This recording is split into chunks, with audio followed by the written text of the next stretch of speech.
Black Social Capital.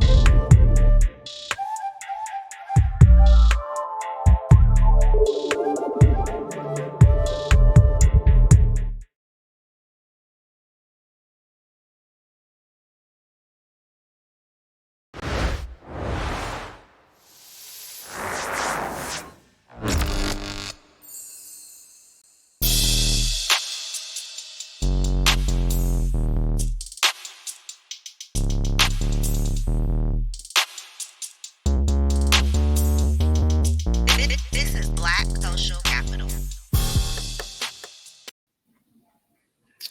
Hey everyone, welcome to another episode of the Black Social Capital podcast. We are deep into season 4.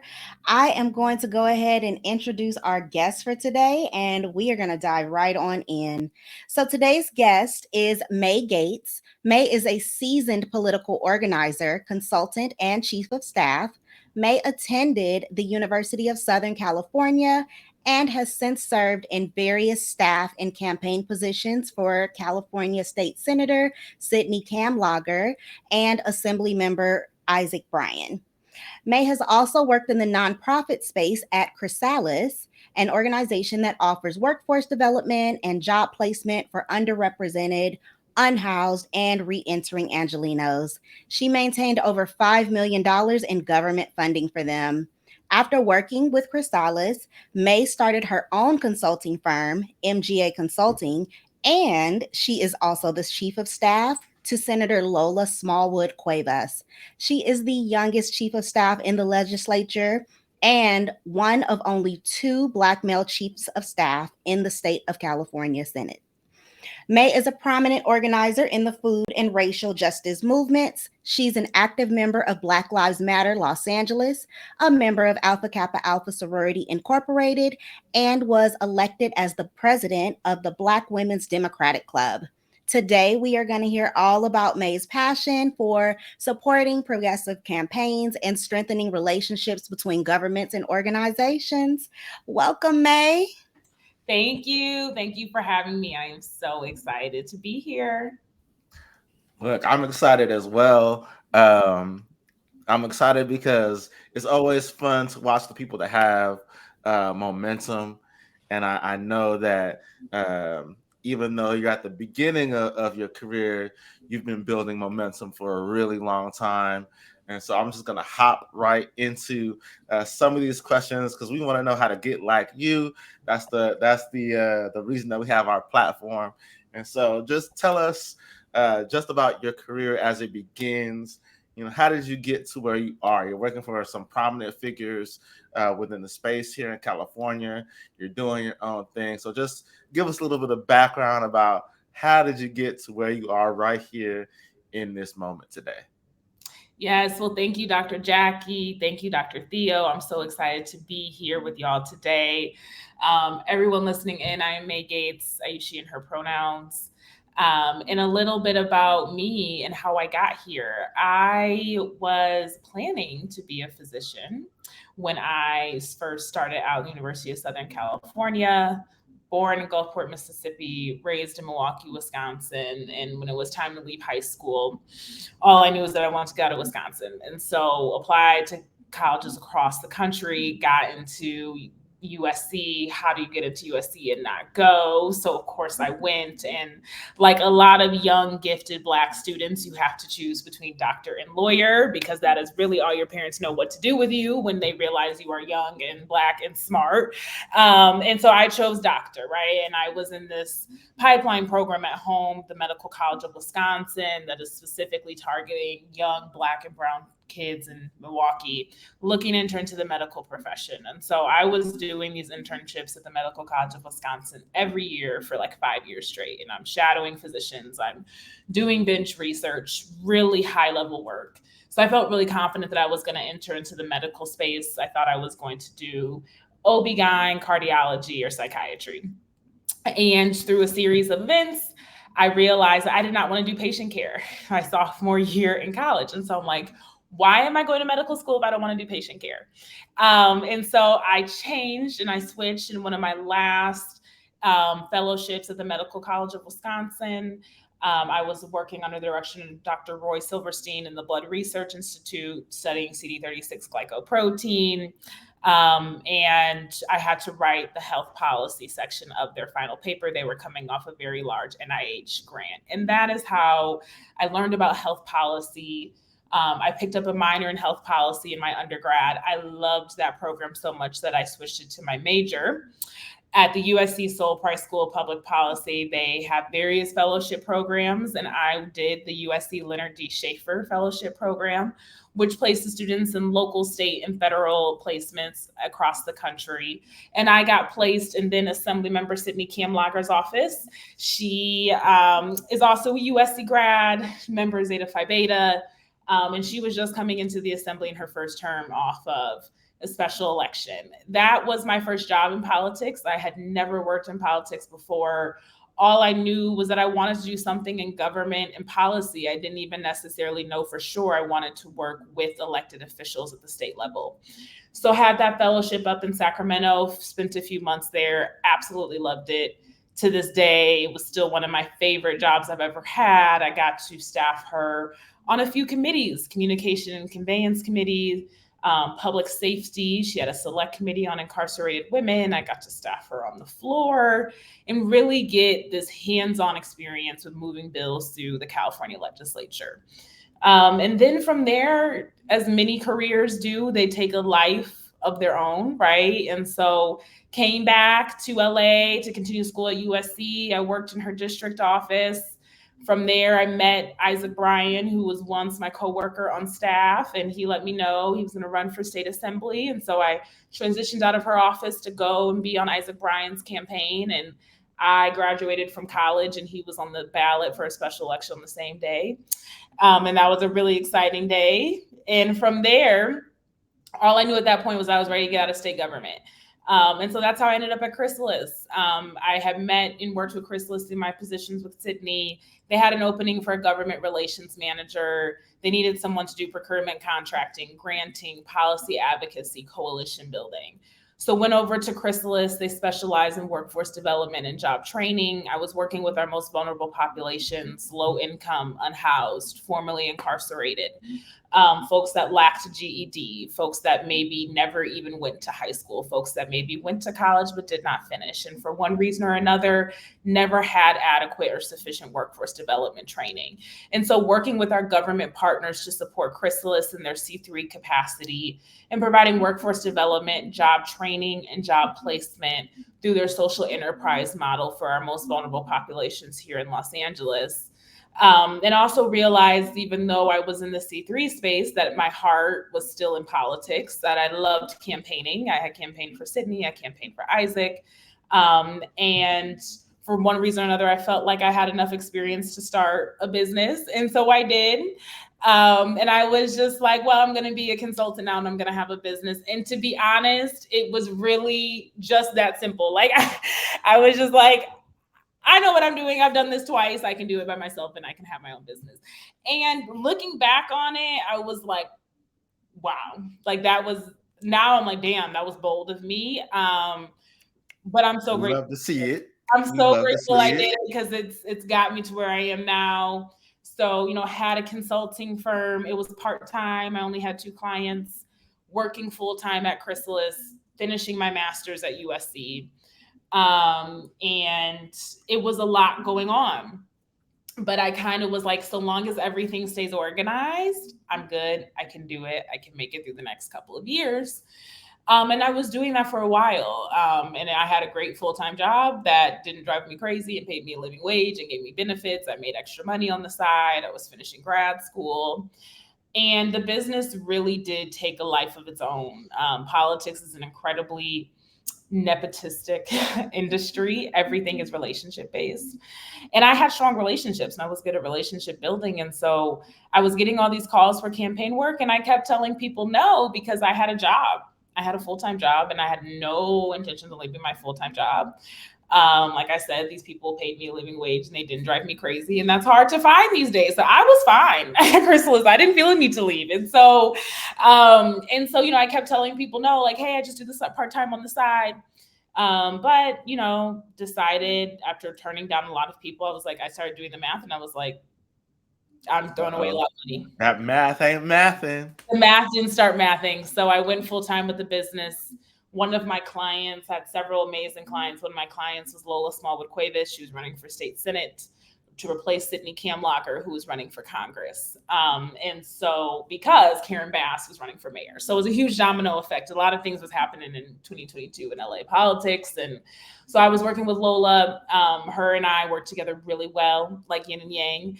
And she asked me to come on as her chief of staff. And ironically enough, I also too at first told her no, because I was like, girl, I'm trying to make this political consulting thing work. There's not a lot of Black women that do this. At the time, I think I was one of the only Black women in all of LA County managing a campaign. Very few Black women have their own firms. So I was like, this is really important. My heart is here. And when you have a business and it's full time and you actually make money, you do everything you can to hang on to it. But of course, she was persistent and I remained open. And I was like, well, I think Sacramento could use another Black female chief of staff. And, Lola's absolutely phenomenal in her convictions and wanting to do everything that I could to support her. And that is how I got here to chief of staff. Boy, look, if I don't draw just a couple of things, right? So, Dr. Jaqui, the first thing I heard was that Mae was doing big things even before she graduated. But so even before she stepped foot on the graduation stage, she had folks that she was working with. She used all her school resources to make things happen. And I think, for our listeners as well, for those that are in college, in grad school, y'all are paying tuition for resources that your campus has, right? So take advantage of everything that you possibly can before you step foot, away from that campus. You can launch businesses before you even leave that campus, and you can get the ball rolling, right? I don't know how many times.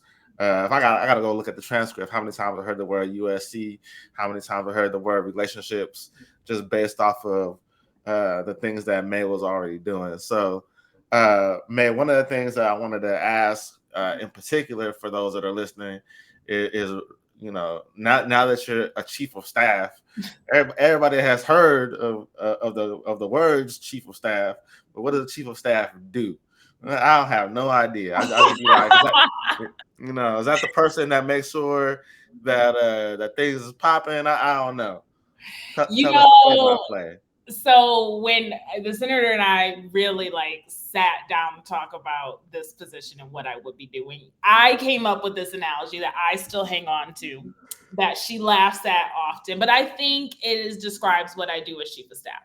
So the senator is the elected official. She represents Senate District 28, over 1 million people, heart and soul of LA County. And she is on a journey as a senator. She can serve for up to 12 years in 4-year terms. And so long as the electorate still has her, she will be there. And so the analogy is she's on a road trip, right? And she's driving across the country for 12 years and I am her driver. I am her driver. And so she is setting the destination.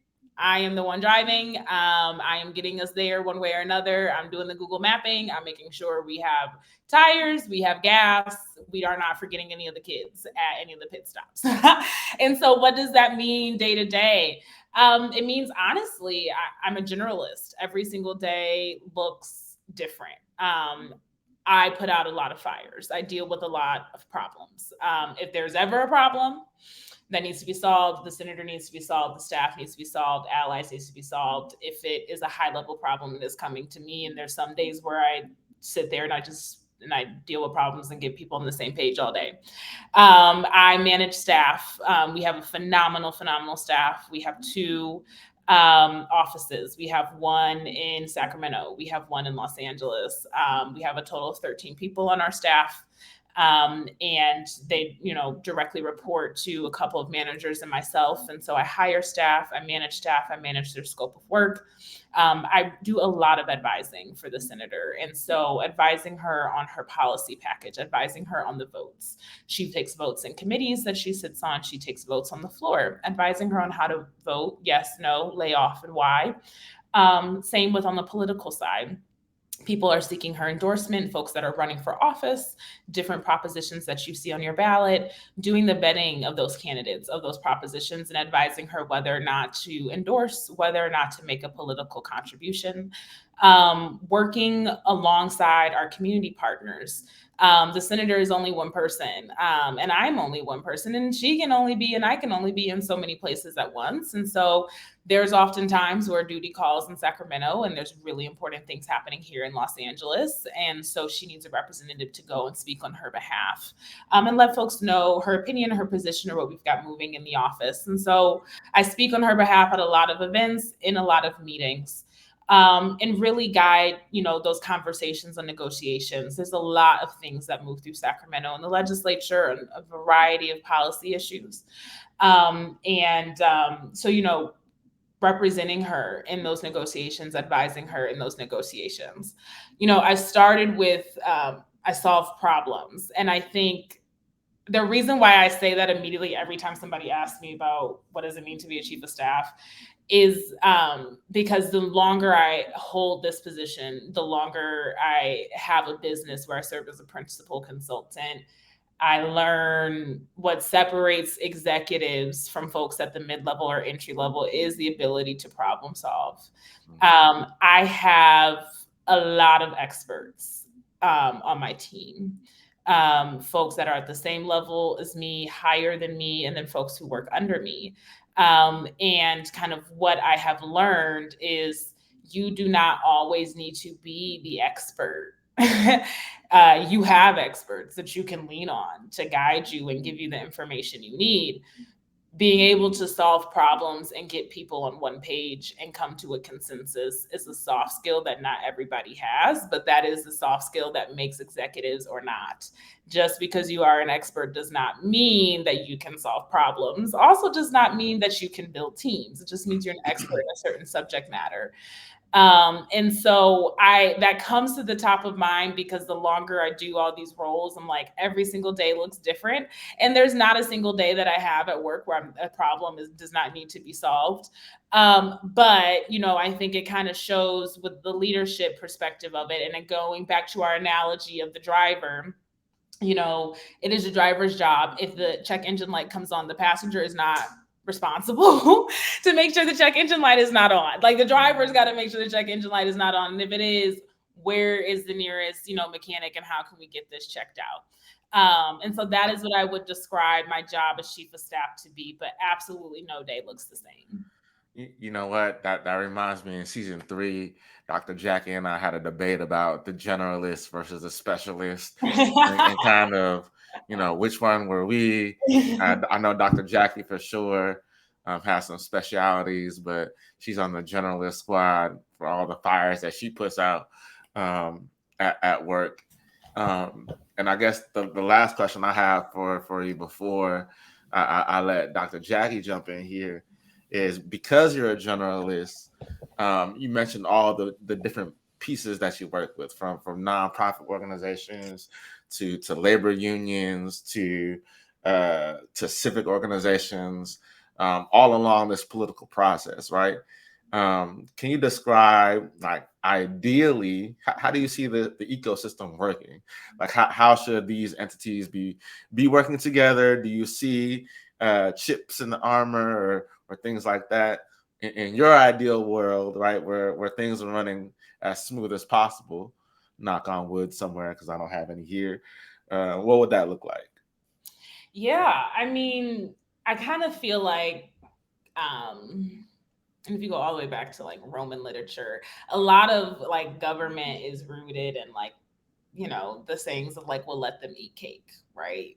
Or bread and wine for everybody, things like that. And the reason why I dropped that is because government is about providing goods, services, and resources to the folks in which it serves, and which it's accountable to everybody.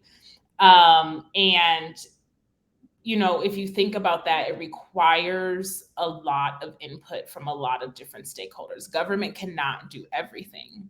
And so the things in which it cannot do, it relies on the folks that require those resources or provide those resources to get them out to the masses. Part of the reason why I love to highlight the role of the ecosystem is government is only as strong as its partners. And so the senator and I are really focused on building public-private partnerships, right? And for us, what does that mean? It means that we know we want folks in LA County to make living wages. We know we want them to have access to healthy and sustainable food. We know we want them to have access to affordable housing. We know we do not want the trees to turn up all of our sidewalks because folks have disabilities, because folks have kids, because it's dangerous, right? But we also know the government cannot provide everything. And so we lean on our partners for the living wages. We lean on worker centers. We lean on unions. We lean on economic development organizations and economists that understand what a living wage job is and how do we create job creation as a government to ensure that folks have access to living wage jobs, and that the folks that have access to living wage jobs are not just white people, that they are Black people, they are queer people, Latinx, etc. We do lean on affordable housing providers. We lean on homeless services to make sure that people across Los Angeles, across California, have access to an affordable unit. The city or the county cannot provide all the housing that we will need for everybody. So we need to partner with affordable housing developers. We have to provide with homeless services folks to make sure we have adequate staffing levels, to make sure we have adequate housing levels of what the demand is needing. And so I, like to kind of lean into the ecosystem so people understand the structure of co-governance. You do need the right elected officials at the table. For me, I identify as a progressive, right? You need folks, in my opinion, that have the progressive values, that believe in those top line things that I just outlined, like living wages, affordable housing, a clean environment, public transportation that is safe, that also runs on clean energy. We need people in elected office that hold those values, but that does not mean the city, the county, or the state can deliver on all those things by itself. What it can do is set the policies to actualize those things. It can make bold investments. It can bring unions, nonprofits, clergy, universities together to actualize programs in this ecosystem, right? To ensure that everybody that the government serves has what they need. But I say that because I think a lot of folks often ask, well, how do I get involved? And it doesn't matter if I contact my elected official or I'm having this problem. How do I get it resolved? And yes, it is about engaging with your government at the local, state, and federal levels, but it's also about engaging with your community, because your community engages with the government, right? And so making sure that we also put the nepotists on our ecosystem, on our partners, so we form stronger public-private partnerships as a way to also engage folks in government. Wow. I have been trying to wrap my mind around that for a while. You're not the first person that we've had the pleasure of speaking to in politics. And I did get some clarity in the past from not only past guests, but also, other people that I've talked to who are in politics, not on the show, but yeah, I think a lot of people are trying to figure out, how do I get involved? What is, I have all of these problems. Things things feel like they're getting worse and worse. And I guess I need to call my elected official and try to get it all fixed. And they should be able to fix it all. But you're absolutely right. Government cannot do it all. We definitely need more of a community approach. If someone is disengaged, what do you think is something that they can do to become engaged in a way that's productive, though, right? So should I just call and yell into the voicemail of my state representative? Because I've done that before. Um, should I, contact a community organization that um, works on the problem and demand that they do more? I've also done that before. But what are some of the things that you think people should do if they're looking around and they're like, okay, I've never been involved in politics before, but something got to give. Somebody got to fix something. What's that first step? Yes. I mean, this is actually one of my passionate parts, the first step, right? Which is also why I love campaigns, because I think campaigns will change our lives. And that's not what we're talking about right now. But anyway, this reminds me of that. Really, I want to have a two-pronged answer. And the first part of it is narrow down exactly the problem that you're having. I think we get so many calls from constituents and they're so frustrated because they are like, a good example, we get calls all the time in LA from folks, renters and homeowners. This unhoused person is in front of my driveway. This unhoused person is sleeping in their car in front of my house. And there's trash. It's not safe. I don't want to see it. Folks are calling a lot about utility bills. This bill is high as hell. I cannot afford it. And there's a huge rate hike. Why? Same with, parks. I don't have a park in my area. The park is dirty. The park is closed.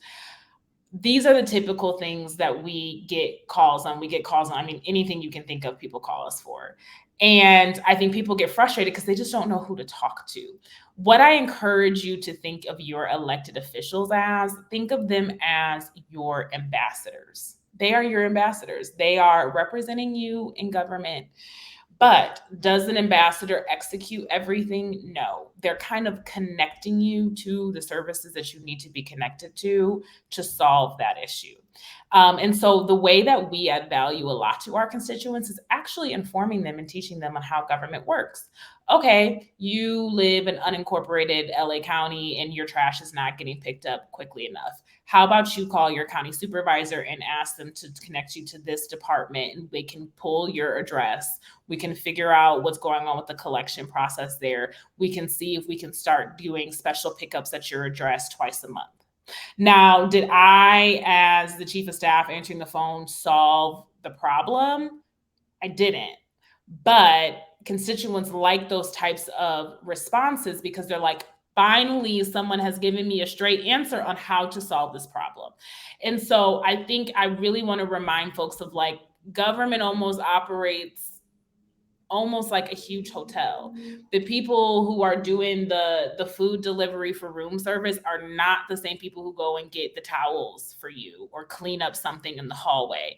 However, when you call the front desk, they can navigate you to the right department. Government is huge. There's plenty of departments, there's plenty of levels, there's a lot of bureaucracy. Your elected officials can help you navigate all of that and point you in the right direction. For folks that really want to get involved, there's so many ways to get involved. I think the first thing to do so you don't overwhelm yourself is figure out what are the issues I care the most about. Because I talk to voters all the time. Everyone cares about something different. Figure out what are my top 1, 2, 3 priorities. What are the top things that really get under my skin? And then from there, reach out to your elected offices and figure out, okay, let's say I'm really concerned about the schools in my community. I'm concerned about the families. I'm concerned about the children that go to school in my district. Okay, that means you probably should start going to school board meetings. There's probably a PTA, and that's where they discuss everything that's happening on those school campuses and in that school district. If you really care about criminal justice reform, public safety, we have police commission meetings.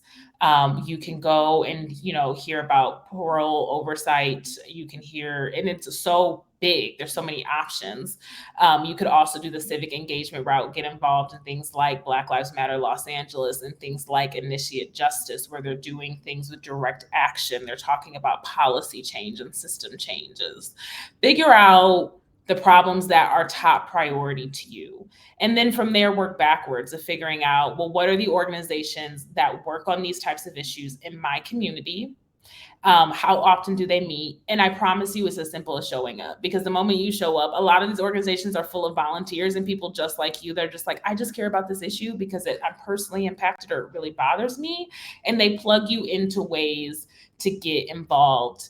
And I'll also share, in LA, if you live in Los Angeles specifically, we have a beautiful ecosystem of neighborhood councils and the Empowerment Congress. And if you live in the city of LA proper, you have a neighborhood council, and it is hyper local politics. People get elected onto these boards of neighborhood councils, and they talk about everything in their little 2, 3, 4 mile square radius, whatever it may be. And they talk about, again, all the way down to the tree is letting up the sidewalk on this block. We need to call, the folks in this city department and ask them to come cut this tree down and level out the sidewalk so it's no longer a problem for our residents walking through. That is how specific you can get involved in your community if you so choose. Is that like when you're going around LA specifically, even though I don't live there anymore, but when I'm driving around LA, it says like West Athens, and it's like these little neighborhood signs, and you're like, what is this? I live in LA. Yep. Is that what that is? When you live in the city of LA, you have a neighborhood council, and they mark up their neighborhood, and you can go to your neighborhood council meetings. Little known fact, I used to be on the neighborhood council of Harbor Gateway North. And they used the logo that I created several years ago now. It's really bright green. I didn't like it, but I was like, this is what you want? I'll do it for you. But what I will say about neighborhood councils is that, just like a lot of politics, the demographic skews toward our seasoned members of the community, right? And they're looking for folks to get involved earlier in their life stages, right? Like the things that we often complain about and wonder who's gonna fix that could be us, right? So I encourage folks to think about what levels of government they want to get involved in, for sure. Mm-hmm. And if people are interested in bigger national issues, there are bigger national organizations, because I can definitely see somebody listening to this and going, I don't want to fix no tree, right? I want police reform. I want it now, right? Like there are organizations for you too. So it can be small in your community and it can be big national organizations. You just got to pick the place you need to be and show up, is what I'm hearing. There are, and we have such, and I struggle to even talk about democracy in America. But I'm going to talk about it. We have an open democracy in America, and although it is incredibly, incredibly flawed, you can easily get involved. So, for example, you gave us the example of police reform, and I'm going to give you guys a really specific example. In the Senate, in the California Senate, there was a bill moving through this year, SB 50, authored by Senator Steve Bradford, which would he is a Sigma, and he is looking to end pretextual stops. So what does that mean? It means stops for things like broken tail light, you didn't turn on your turn signal. He's looking to end and limit pretextual stops. There was a bill by Assembly Member Isaac Bryan that would really outlaw voluntary search warrants, because there's oftentimes you get pulled over and they ask to search your car and they do not have a warrant to do so. But a lot of Black folks are scared of the police. And so what do? We let them search our car, even though they are not you are not legally obligated to allow them to do that without a search warrant. How can you get involved if you care about things like police reform? Well, those bills move through the legislature, and you can write letters of support to the committees that are voting on them and let them know that you, as their constituents, support this bill for this reason. You can call the people on that committee and you can ask them to vote in support of those bills. You can call the assembly members and the senators when it gets to the floor and let them know you're in support and that you would like them to vote yes on those bills to get those bills through. And so that's an example of how you can get involved in the legislative process. You can weigh in on policy You don't got to pay no money. You don't have to pay any money. You don't have to be part of an organization. You can write a letter and you can send it directly to that committee and to those lawmakers yourself. You said SB 350. SB 50. SB 50. 50. Okay. Yeah, you talking to the right one, because Dr. I'm Jaqui writing my letter. Dr. Jaqui love writing a letter. I do. I ain't got no stamps in my house. Everybody getting a letter. I'm gonna find some committee. You know, some people are like, I don't want to write anything, and I don't care about elected officials. I don't care about policy. I just want to go like blow shit up in the street. That's great. There are plenty of organizations that do direct action protesting. And you know, an organization that I'm a part of that I am very proud of Black Lives Matter in Los Angeles, and we do direct action protesting. We do actions all the time in front of the Hall of Injustice in downtown Los Angeles. We pull up to the legislature, we pull up to the school board, we pull up to the police commission, and we shut it down and we chant. And if that's what you want to do, then there's also an opportunity for you to do that as well. Happy 10-year anniversary to BLM, by the way. I watch them on Instagram all the time because they are so accessible and inclusive. So I'm like, I feel like I'm in LA at the rally. I watch them all the time. Put my little hearts in there. I do what I can, but I'm gonna write my letter SB 50. Okay.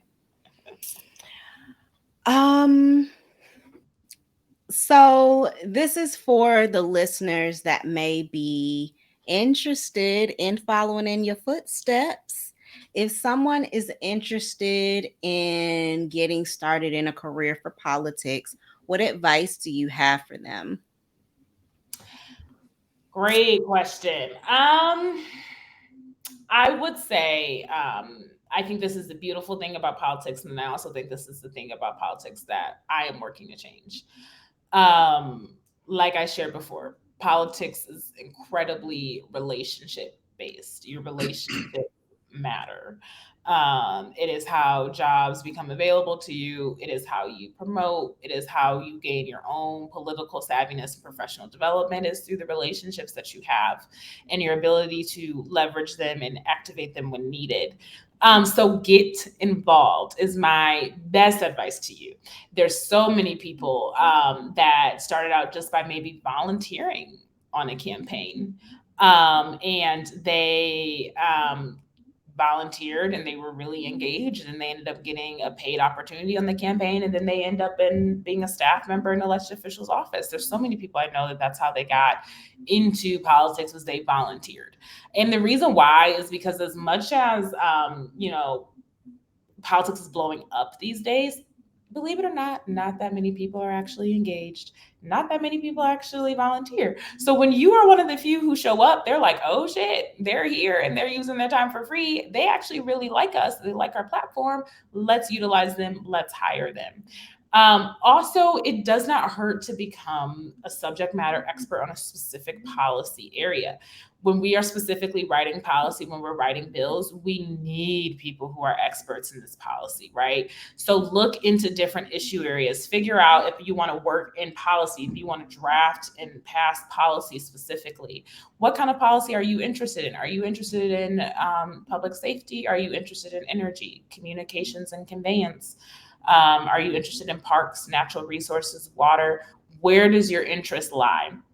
And net neutrality.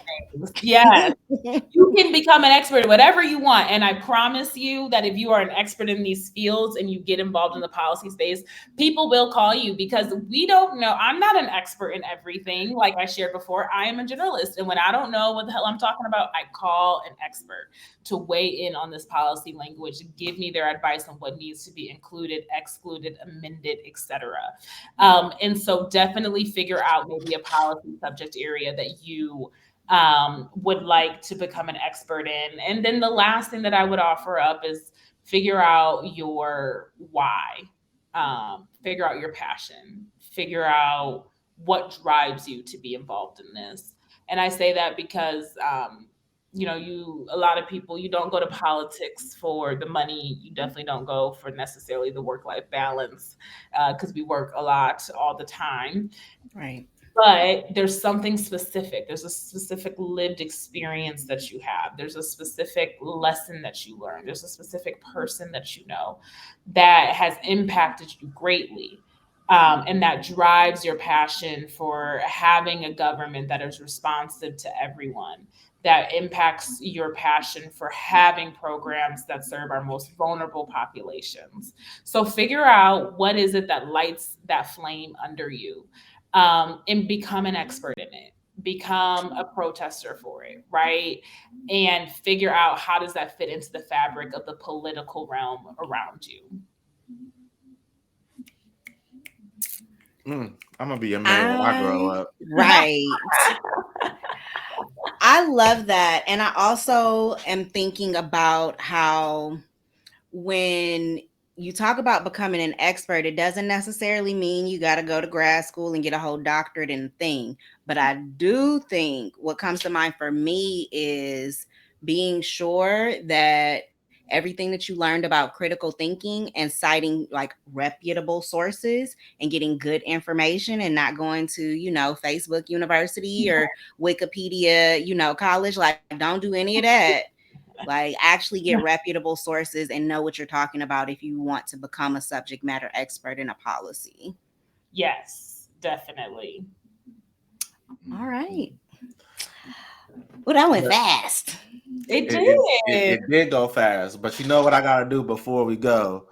I'm up here reading your shirt. You know we gotta shout out the folks on your shirt because I okay. know I'm so some of happy their you names. noticed it, and of course, Dr. Theo notices because this was intentional that I wore this. And I looked at y'all's other episodes. I'm like, okay, what do people wear? It's the vibe. Is that I dress up or whatever? And I was like, no, I need to like rep my org. So one of my organizations is Alpha Kappa Alpha, of course. However, another organization is California Black Women's Democratic Club. And these are our t-shirts that we are very, very well known for. We've got Barbara Lee, Holly Mitchell, Kamala Harris, Karen Bass, Maxine Waters. And then, of course, we got Shirley Kizel. Yes. And, we got our logo, Black Women's Democratic Club, right down here. And these t-shirts are amazing. And the reason why I wore this today is I'm president of the club. I'm talking about my career in politics. And we represent, these women on our t-shirts, and we have these t-shirts because our organization is really focused on building the progressive power of Black women in the Democratic Party. And these are our Black female warriors of present day. These are our Fannie Lou Hamers of present day, right? These are the women in the Democratic Party across California at all levels of government. City, we have Karen Bass. At the state level, we had Holly Mitchell. She's now at the county. We've got Lola Small Cuevas. We have Tina McKinner. We've got Sydney Kamlager in Congress.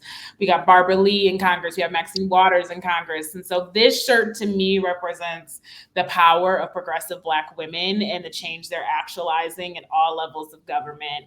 And it's also just like, why would we not have a kick-ass pink shirt with Black women's names on it? Hey, love it. We out here for it. Hey, well, Dr. Jaqui, is that a wrap? That's a wrap. Thanks so much, Mae. Of course. Thank you all for having me. And we'll see y'all on the next one. We hope you enjoyed today's show. Remember, the way we build social capital is to build self and build others. We are sure you got some notes on your tablet, computer, or even using a pen and paper. Leave us a review, continue the conversation on social media at Black Social Cap, and share the show with someone you know. Until the next episode, stay motivated and rise together.